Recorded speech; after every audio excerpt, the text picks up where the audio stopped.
1 de agosto de 1944. Tras meses de preparación, los polacos se levantan en Varsovia en contra de la ocupación alemana. La furia es total. Barricadas, ametralladoras y granadas caseras sirven de armas para el combate. La muerte es aceptada con honor. El horror vivido durante 5 años sirve de combustible y hace que la lucha sea encarnizada y sin cuartel.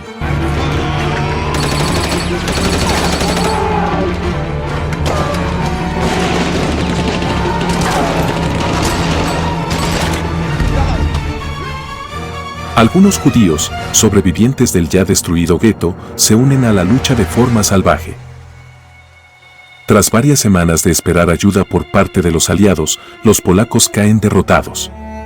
Han muerto 200.000 personas. La ciudad es arrasada en un 85% y los 700.000 civiles sobrevivientes son enviados a campos de concentración. A pesar de la derrota, este es el mayor levantamiento civil contra la Alemania nazi en toda la guerra. Y un ejemplo de resistencia que durará para toda la eternidad. Esta es la historia de Polonia durante la Segunda Guerra Mundial, país que sin aviso fue invadido por Alemania y la Unión Soviética en 1939, que debió soportar la mayor parte del Holocausto y que luchó en casi todos los frentes de la guerra, incluso en su propia capital.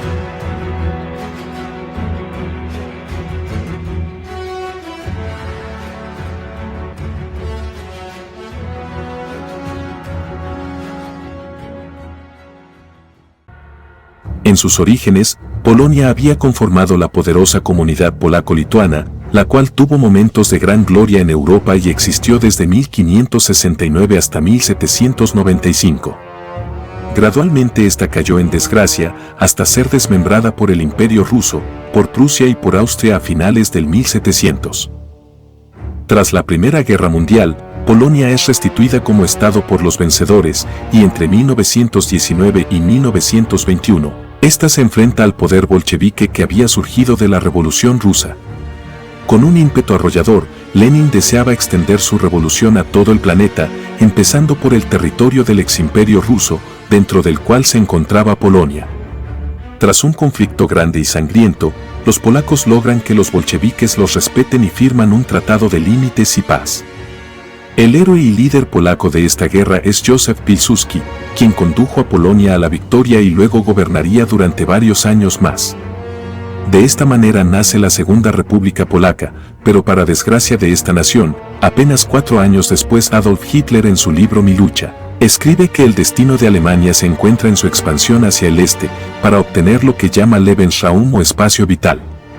Polonia no solo constituye este territorio en el ideario de Hitler, sino que además hace de barrera divisoria entre Alemania y Prusia Oriental. Con su capital en la ya extinta y bella Königsberg, Prusia Oriental era el territorio más germano del mundo, teniendo sus raíces en la Orden de los Teutones de 1224. Tras perder Alemania la Primera Guerra, esta había sido separada de la Alemania Central, lo que generaba rencor y resentimiento en todos los alemanes.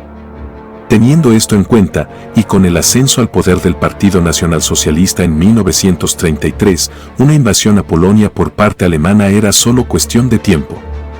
En esta dirección y unos 6 años después de haber asumido Hitler el poder, en agosto de 1939, Alemania y la Unión Soviética firman un pacto para dividirse Polonia y el resto de Europa del Este, reconociendo sus futuras esferas de influencia.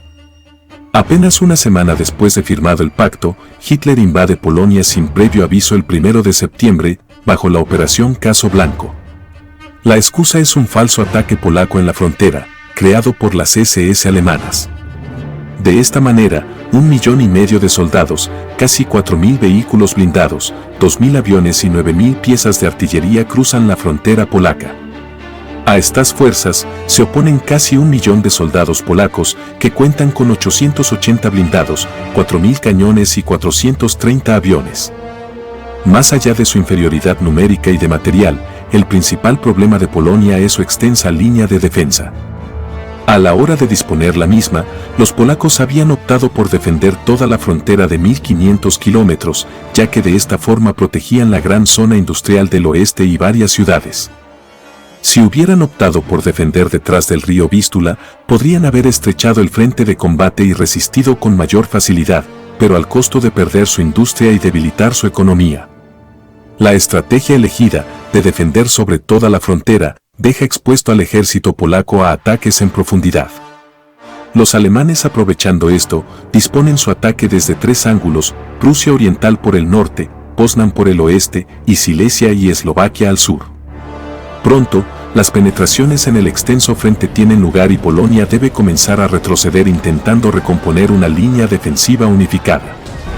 Los constantes bombardeos de la Luftwaffe, la cual goza de gran superioridad aérea, hacen que la defensa polaca se dificulte mucho. Es la irrupción en escena de una moderna fuerza aérea que actúa de la mano del ejército de tierra. Es el nacimiento de la Blitzkrieg alemana. A 2 días de la invasión, el 3 de septiembre, Francia e Inglaterra, en virtud del pacto defensivo que tenían con Polonia, declaran la guerra al Tercer Reich. Pero a pesar de esto, ambos países no toman acción alguna, incumpliendo el pacto firmado. Según el tratado firmado con Polonia, en caso de ataque alemán, Inglaterra debía bombardear Alemania y Francia debía invadir desde su lado, pero ambos incumplen sus obligaciones. Al momento de la invasión, Polonia cuenta con 32 millones de habitantes. Es un país moderno y en términos comparativos para la época, es democrático. También es nacionalista y religioso. El comercio es dirigido principalmente por los judíos, que componen el 10% de la sociedad, aunque están vedados para ejercer cargos públicos. Apenas una semana después de la invasión, los alemanes alcanzan la capital polaca de Varsovia, a la cual ponen bajo sitio. A pesar de esto, los polacos dan dura lucha en diversas localidades. En primer lugar, resisten en la península de Westerplatte, al norte de Danzig. Durante 6 días, una fuerza de 200 polacos resisten el ataque de 2.000 alemanes que cuentan con el apoyo del acorazado Schleswig-Holstein, la Luftwaffe y cañones de artillería. Lo que los alemanes pensaban promover como prueba de una superioridad racial, al tomar Danzig en un día, terminaría siendo una vergüenza que hubo que ocultar. Otro ejemplo es la batalla de Wisna, conocida como las Termópilas de Polonia, donde 700 polacos resisten contra 42.000 alemanes durante 3 días. Además de luchar ferozmente en Danzig y Wisna, los polacos resisten y contraatacan en la batalla de Bzura, donde con 200.000 hombres intentan frenar el avance alemán hacia Varsovia.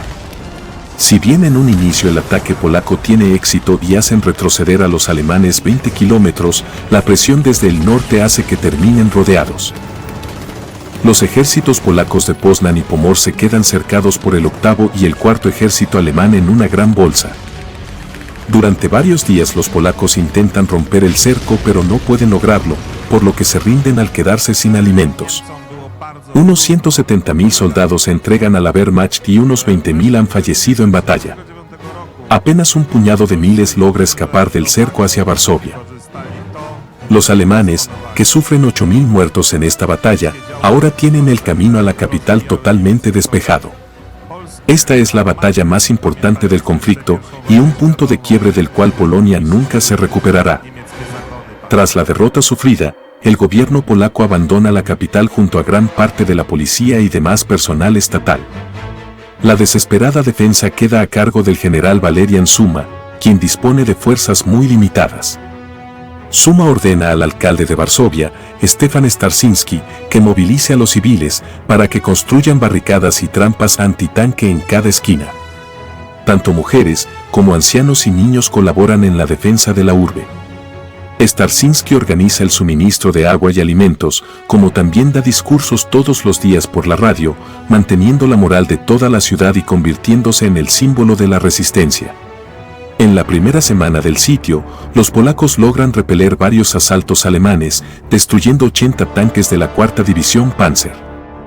En los siguientes días, Stanislav Sosabowski, liderando el 21º Regimiento de Infantería, logra repeler cada ataque alemán que se le presenta en las afueras de Varsovia. Mientras esto sucede, Hitler observa desde lejos impaciente el devenir de su primera gran invasión. Los alemanes, cercando la ciudad, reúnen 1.000 cañones y la bombardean día y noche sin cesar. El 25 de septiembre, alrededor de 1.200 aviones germanos dejan caer sus bombas sobre Varsovia, generando problemas de agua corriente y grandes incendios, pero a pesar de esto, nadie se rinde. La Fuerza Aérea Polaca, que contaba con 430 aeronaves, había dado lucha a la Luftwaffe, derribando 285 aviones alemanes y perdiendo 300 de los propios. Para estas alturas, unas 140.000 personas forman la defensa de la capital polaca, liderada por el general Zuma y el alcalde Starzyński. Pero a pesar de este inmenso esfuerzo y mientras los polacos defienden Varsovia, Rusia ataca a Polonia de manera cobarde, cumpliendo con su parte del pacto firmado con Hitler. Se trata de un ejército invasor de 600.000 soldados, el cual los polacos creen que viene en su ayuda, ya que desconocen el pacto entre Alemania y la URSS.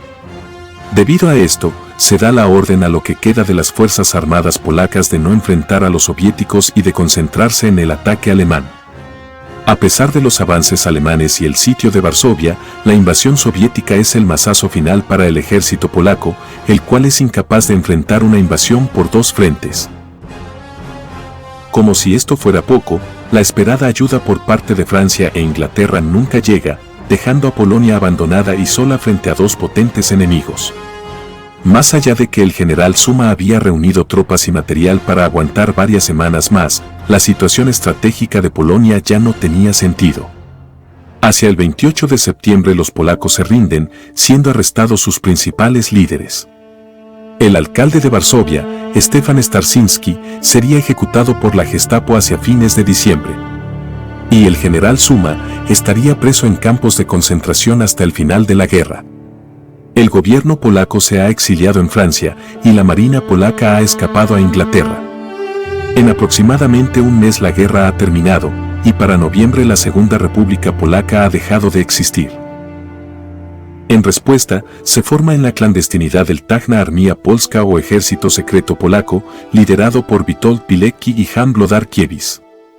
Poco a poco esta organización irá ganando fuerza. Desde el exilio, el gobierno de Polonia liderado por el presidente Władysław Raskiewicz organiza un ejército de 75.000 hombres que combatirán en la invasión de Francia por tierra y por aire. Luego seguirán combatiendo por toda Europa junto a los aliados, siendo conocidos como Primer Cuerpo Polaco. El presidente Raskiewicz también apunta a Władysław Sikorski como primer ministro y también como comandante en jefe de las fuerzas polacas en el exilio. Volviendo a la ocupación, del lado alemán de Polonia, viven 22 millones de polacos, de los cuales 2.5 son judíos y menos de 1 millón son de origen alemán. Estos últimos con ancestros alemanes son llamados Volksdeutsche y son beneficiados enormemente, a menos que insistan en seguir siendo polacos. La zona de Polonia Mayor, Pomerania y Silesia se incorporan directamente al Reich, mientras que el resto conforma el llamado Gobierno General, con su capital en Cracovia. A cargo de este gobierno es colocado Hans Frank, un hábil abogado y viejo conocido de Hitler, quien gobernará desde el Castillo Wawel hasta 1945. Por orden de Hans Frank todo el patrimonio cultural polaco es confiscado, siendo las esculturas y monumentos que recuerdan la historia y cultura polaca destruidos. La ocupación alemana tiende a la germanización, por lo que se cierran las instituciones de educación media y superior dejando solo en forma limitada abierta la educación primaria. Para el Tercer Reich los polacos solo necesitan saber leer, sumar y restar. En respuesta a esto, la resistencia polaca organiza la educación secundaria y universitaria de forma clandestina. En lugares secretos, como sótanos, esta cuenta con 20.000 educadores y alcanza a 1 millón de alumnos. Además de prohibir la educación, los ciudadanos polacos son detenidos arbitrariamente en la calle y su documentación es analizada minuciosamente. Los mejores locales de entretenimiento de las ciudades son de uso exclusivo para los alemanes. Se impide a los no alemanes asistir a cines, parques o transporte público. También se modifican los nombres de las calles y los científicos son perseguidos siendo enviados a campos de concentración junto a los dirigentes políticos. Los negocios pertenecientes a judíos deben exhibir una estrella de David pintada en el frente.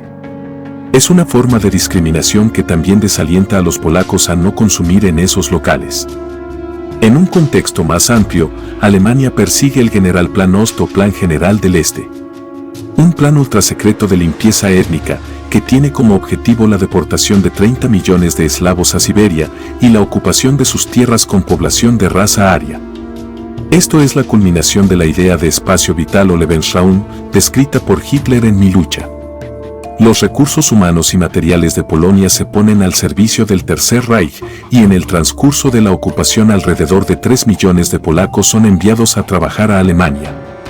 También cientos de miles de polacos son obligados a unirse al ejército alemán, sobre todo con la invasión de la URSS en 1941. Los alemanes son los dueños del país. En la zona soviética, los cambios también se dan rápidamente. Las tropas rusas al entrar en la zona oriental de Polonia reparten folletos explicando que los verdaderos enemigos son los ricos y los burgueses. Dicen que la invasión se efectuó para estructurar la sociedad polaca de forma más justa. En las aulas de las escuelas son colgados retratos de Stalin y los rezos católicos son prohibidos. La zona ocupada por los soviéticos es la más pobre, y viven 13.7 millones de polacos, los cuales son declarados como ciudadanos soviéticos. La tasa de cambio del rublo, la moneda rusa, y el zloty, la moneda polaca, se establece artificialmente en 1:1. Antes de la invasión la tasa era 9:1. Debido a esto, los soldados del Ejército Rojo pueden comprar artículos de todo tipo con rublos a una paridad 9 veces más baja que la real. Esto implica alza de precios, desabastecimiento y desemboca en una hiperinflación. Los ahorros de toda la vida de los expolacos se convierten en papel pintado y en pocos días no valen nada. Además, las cajas de seguridad son abiertas y su contenido es confiscado por los soviéticos. Los soldados del Ejército Rojo que buscan un lugar donde vivir solo deben elegir una vivienda a su gusto e instalarse allí. Las violaciones están a la orden del día, y las mujeres polacas de cualquier edad viven el infierno que vivirían las berlinesas 5 años después. Para los humildes campesinos soldados del Ejército Rojo, es sorprendente cómo viven los campesinos polacos. Inodoros, pasta de dientes, pijamas, relojes de pared, ropa interior. Para muchos incluso la electricidad son cosas desconocidas que los asombran. En ambas zonas tanto los nazis como los comunistas ocupan los altos cargos en la administración y los cargos bajos son ocupados por burócratas polacos a los que no se puede tildar de colaboracionistas. Deben tener una fuente de ingresos o morir de hambre junto a sus familias. Hacia noviembre de 1939, la vida del futuro Papa Juan Pablo II se ve afectada cuando la Universidad de Cracovia es intervenida por los alemanes. Son arrestados 183 personas y el futuro Papa debe abandonar sus estudios y comenzar a trabajar como obrero en una planta química. Karol Wojtyła continuará luego su seminario en forma clandestina con la resistencia. Más adelante y con el avance soviético, gracias a saber el idioma ruso hará de traductor a un oficial soviético, lo que le salvará la vida en más de una ocasión. En línea con esto, y hacia diciembre de 1939, Stalin ordena a la NKVD la deportación de ciudadanos polacos peligrosos para el nuevo orden, estos son, veteranos de guerra, funcionarios públicos y policías. Son sustraídos de sus casas en medio de la noche, a punta de pistola, sin ropa apropiada ni alimento y deportados con temperaturas bajo cero. Es casi una muerte segura en alguna parte de la inmensidad de Rusia. Sus familias también son investigadas y en algunos casos también deportadas. Son enviados al Ártico, Siberia, Mongolia o Kazajstán alrededor de 1 millón de polacos entre 1939 y 1941. Particularmente en Kazajistán tanto el idioma como la geografía y el clima son extrañamente ajenos a los polacos. Para ellos era menos traumático, aunque suene extraño, adaptarse al clima y a la geografía siberiana.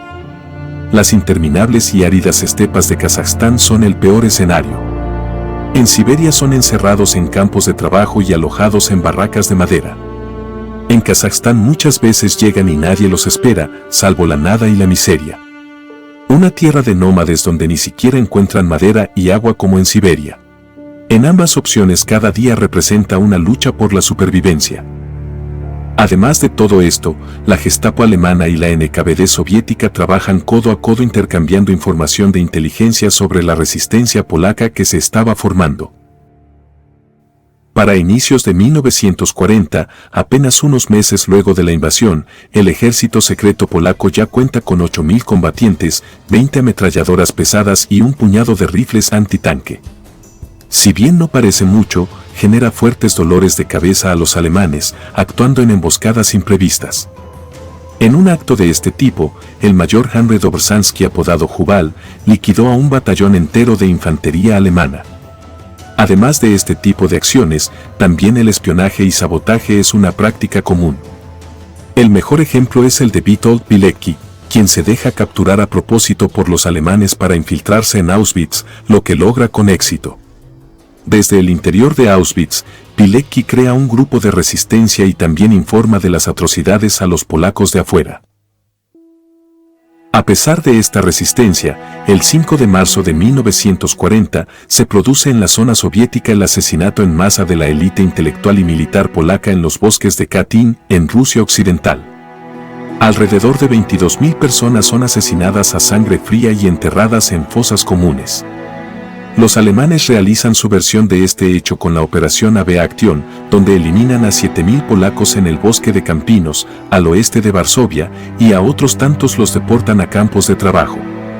Estas acciones privan a Polonia de la mayoría de sus líderes, entre ellos miles de sacerdotes católicos que se resisten a las ocupaciones. La vida para los polacos es muy difícil.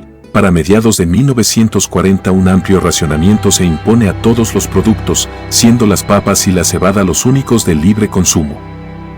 Tanto los 694.000 prisioneros de guerra de Polonia que cayeron en manos alemanas, como también miles de civiles, son enviados al Reich para trabajar como esclavos en agricultura o construcción de rutas. A los que eran civiles, los reemplazan los Volksdeutsche en sus trabajos. Para reclutar mano de obra se realizan redadas en mercados, trenes y barrios. Hasta niños de 12 años se consideran aptos para el trabajo servil. Algunos niños polacos muy pequeños son sustraídos de sus padres y enviados al Reich para su germanización. Los polacos trasladados al Reich deben usar una letra P de color violeta en sus ropas. No pueden asistir a la iglesia, ni a lugares de entretenimiento, ni usar el transporte público. Tampoco se les permite tener relaciones sexuales con arios. Por el otro lado, si para Hitler los judíos tienen influencia en Alemania, en Polonia es mucho mayor su influencia. Los judíos en Polonia habían sido expulsados de Alemania hacia fines de la Edad Media y componen el 10% de la población. Además, su grado de asimilación a la sociedad es mucho menor. Mantienen comunidades muy organizadas y cerradas, y son mucho más tradicionalistas en costumbres, incluso hablan yidis. Los alemanes motivan a los judíos a migrar a la zona soviética y a su vez los soviéticos expulsan a los católicos de su lado. Ambos lados realizan su limpieza étnica. Los soviéticos solo permiten llevar una valija de 25 kilos a los deportados en trenes sin calefacción. Para el gobernador general alemán, Hans Frank, y según sus propias palabras, también estos son elementos indeseables de los que hay que deshacerse rápidamente. En línea con esto, se crea el gueto de Varsovia para población judía. Se concentran a 350.000 judíos en el 3% de la ciudad, el cual se cierra con cercos y muros. Las enfermedades y el hambre harían estragos en la población del gueto, la cual recibía apenas 200 calorías por persona en alimentos al día. Parte de los suministros que llegan al gueto son conseguidos por niños. Héroes anónimos de la guerra, pequeños contrabandistas que, arriesgando la vida, entran y salen por túneles y desagües de los muros con su mercancía. Algunos polacos cristianos se arriesgan y contribuyen con los judíos encerrados en el gueto, aunque hacerlo conlleva la pena de muerte. La colaboración entre ambos grupos fue muy pobre a lo largo de la guerra como lo fue a lo largo de la historia. La desconfianza puede más que la necesidad y Polonia tiene una larga tradición antisemita. El gueto de Varsovia y otros son administrados por los Judenrat o consejos judíos. Deben hacer gran parte del trabajo de administración supervisados por los nazis de las SS y la Gestapo. Desde construir el muro que encierra el barrio hasta entregar las cuotas de prisioneros para ser enviados a los campos.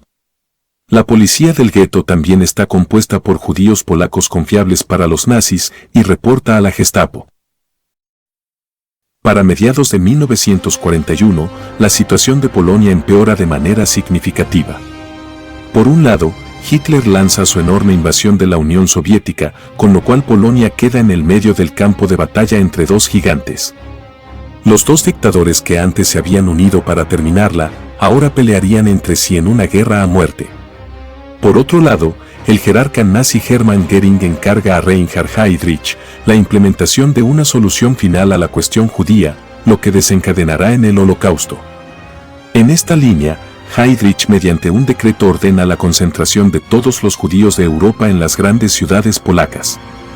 También hacia enero de 1942, toma lugar la conferencia de Wannsee, donde se planifica y pone de manifiesto el plan de exterminio de judíos y otras grandes minorías.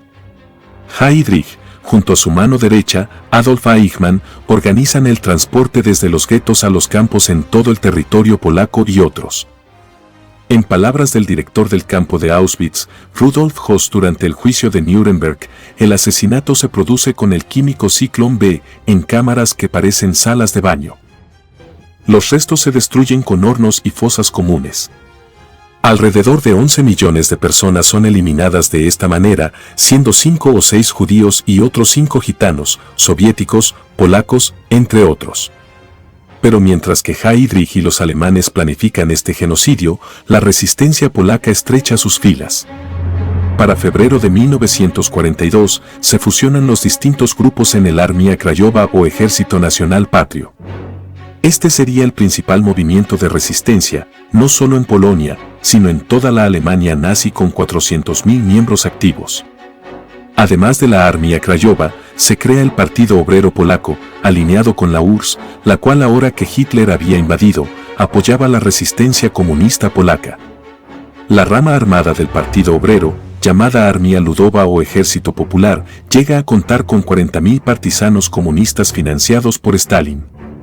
A pesar de luchar contra Hitler, los dos grupos de resistencia no cooperarían entre sí, y lo que es más, estarían enfrentados, dadas las amplias diferencias ideológicas que los separaban. Según algunos autores, los comunistas del Ejército Popular solían pasar llamadas del Armia Krajowa a las oficinas de la Gestapo, llegando al extremo de entregar información confidencial que resultaba en la muerte de polacos patriotas. También los partisanos comunistas agrandan sus acciones con fines de propaganda, realizando un 10% de las acciones que se adjudicaban.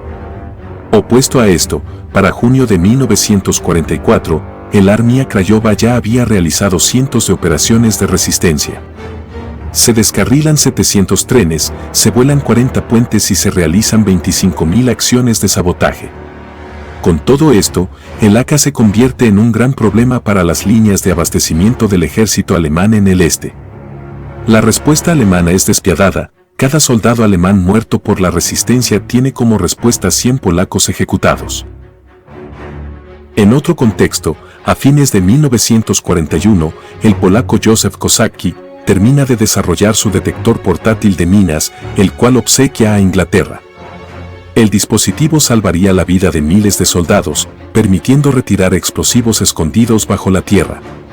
Este invento sería todo un éxito, llegando a producirse 100.000 unidades y siendo usado por los aliados primero en el Alamein y luego en el desembarco de Normandía, entre otros escenarios.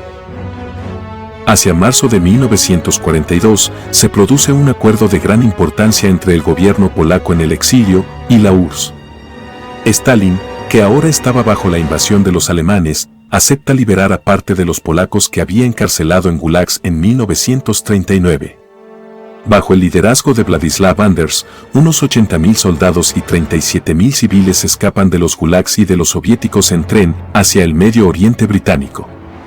Anders liderará en adelante el llamado Segundo Cuerpo Polaco, que combatirá en distintos frentes de la guerra. Volviendo a la ocupación alemana de Polonia, para fines de 1942 se ejecuta la Operación Reinhard, debido al asesinato de Heydrich en Praga en mayo de ese año. El jerarca alemán había sido emboscado por la resistencia checa con una bomba casera y había muerto 20 días después. Himmler, sediento de venganza, deporta y asesina a 1,5 millones de personas en los campos polacos de Belzec, Sobibór y Treblinka.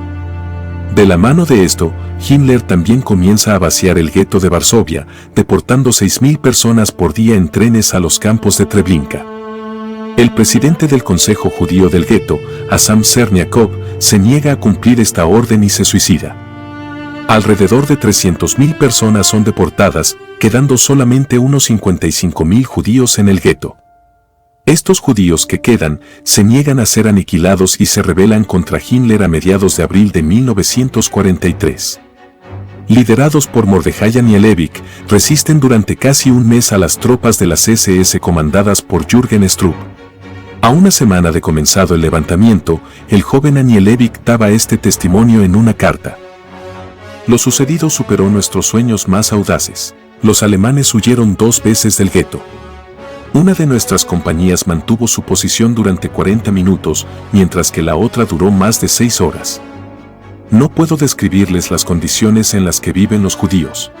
Solo un puñado sobrevivirá. Todos los demás sucumbirán, tarde o temprano. Su destino ha sido sellado. En casi todos los búnkeres en los que se esconden nuestros amigos no es posible ni siquiera encender una vela por la noche, por falta de aire. Adiós, amigo mío. Quizás nos volvamos a ver. Lo principal es esto: el sueño de mi vida se ha hecho realidad. He visto la defensa judía del gueto en toda su fuerza y gloria. Tras perder a cientos de soldados en la lucha, Strupp decide incendiar el gueto casa por casa, forzando a los habitantes a salir de los escondites o a quemarse vivos. Se instalan camiones de bomberos afuera del gueto para que las llamas no traspasen al resto de Varsovia. Cientos de personas se refugian en las cloacas, sin comida ni agua, tratando de escapar de las llamas de las SS. Una vez perdida la batalla, Anielewicz se suicida junto a su novia y otros 7.000 judíos que mueren en la lucha.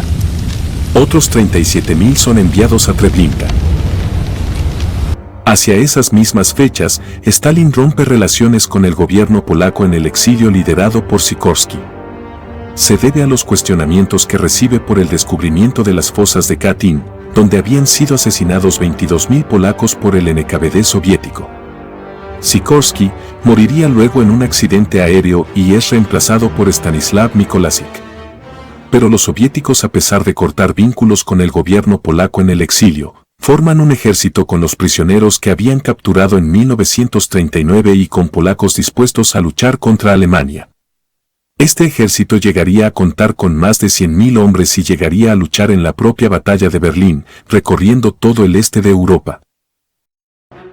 En otro contexto, para enero de 1944, la Armia Krajowa polaca lanza la Operación Tempestad, una acción a nivel nacional apuntada a tomar el control de todo el país, aprovechando la debilidad de los alemanes que estaban perdiendo la guerra contra los soviéticos y cediendo terreno.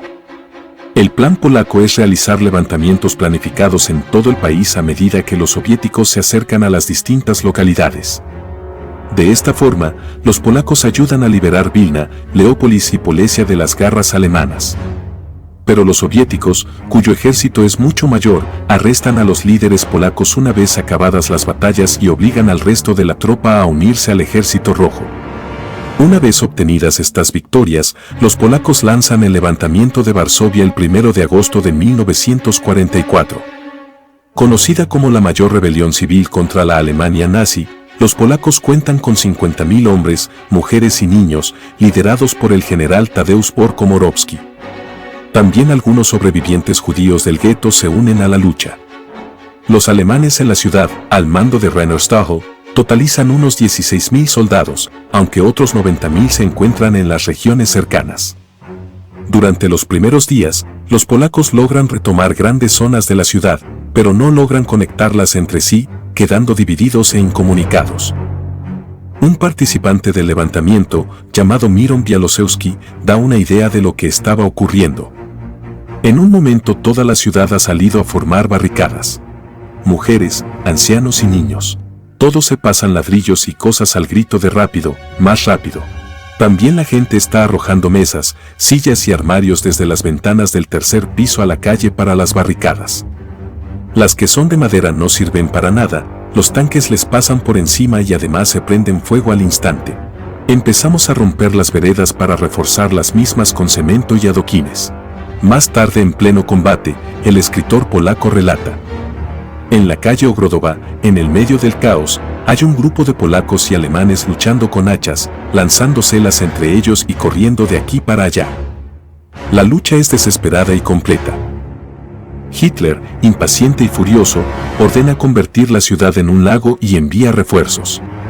Siguiendo las órdenes del Führer, el teniente general Heinz Reinfardt junto a Oskar Dirlewanger ejecutan a 40.000 civiles en 4 días en el barrio de Wola. Ancianos, mujeres y niños, así como milicianos de la resistencia son masacrados, generando gran indignación en todo Varsovia. La masacre genera que los polacos luchen con mayor determinación hasta el final. El 5 de agosto empiezan a llegar más tanques alemanes, con civiles polacos adheridos como escudos humanos. Entre el 9 y el 18 de agosto se libran duras batallas entre alemanes y polacos alrededor de la ciudad vieja y cerca de la plaza Bankowy. Para finales de agosto los defensores de la ciudad vieja son vencidos y 5.300 personas huyen a través de las cloacas. Los alemanes bombardean Varsovia con todo lo que tienen, incluyendo el supermortero Morser Gerät de 600 milímetros.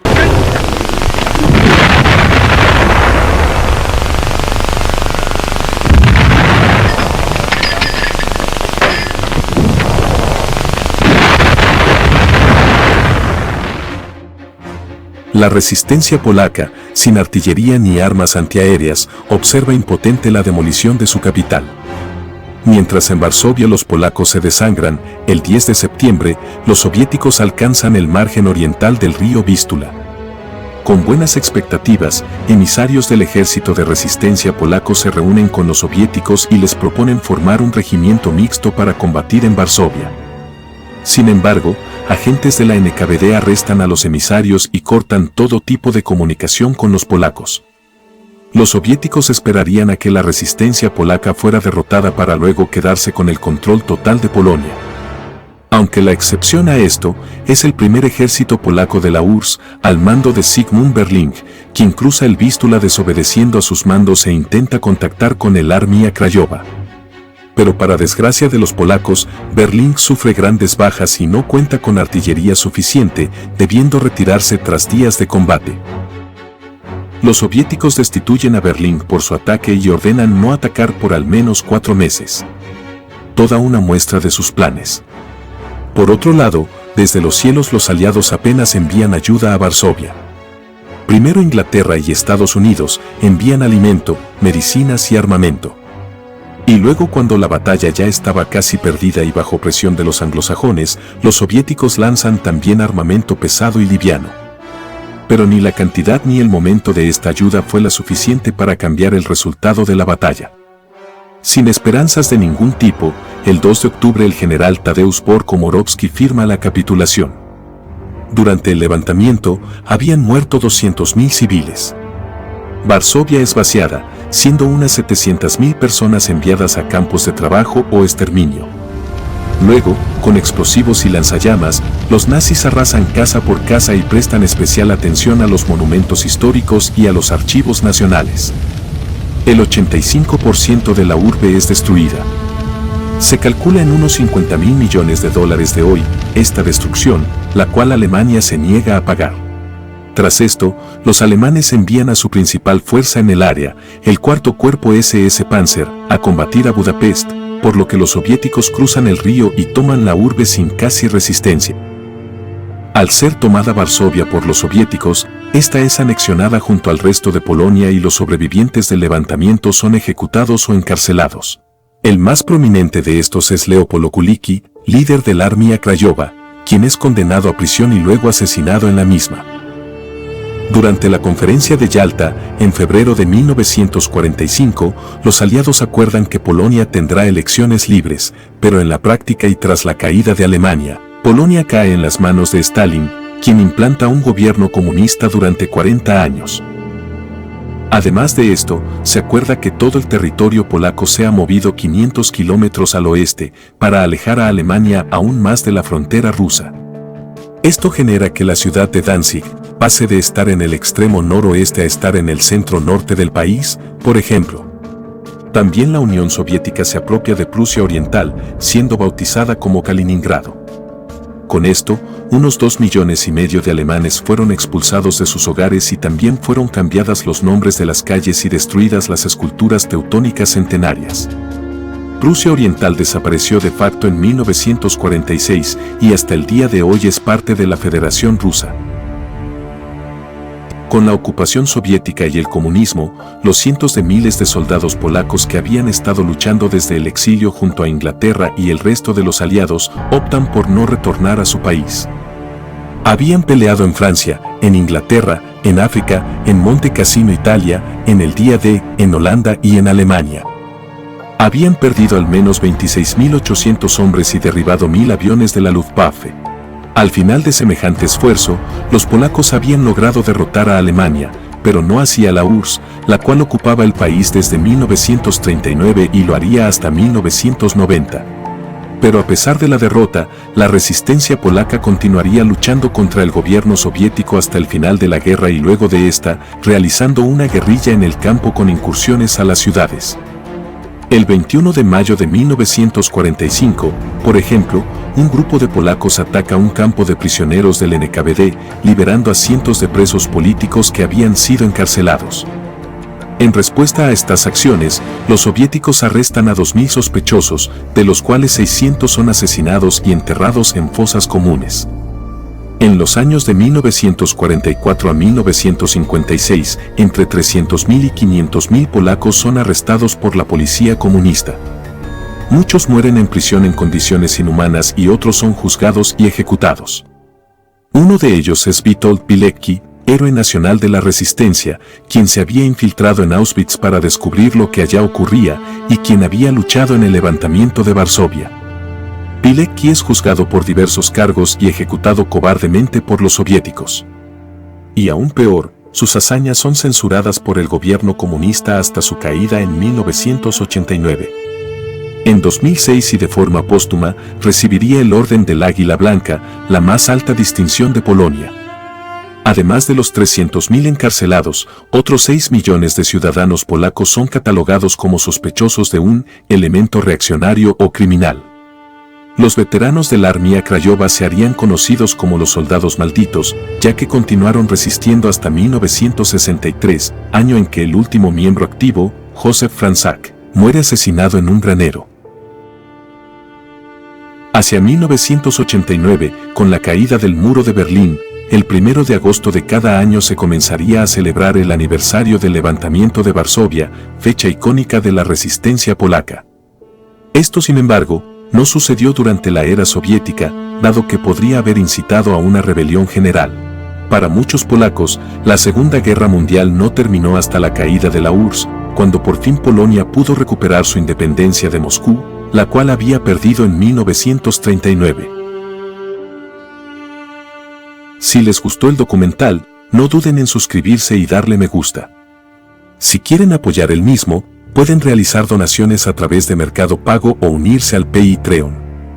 Un gran saludo y nos vemos en el próximo video.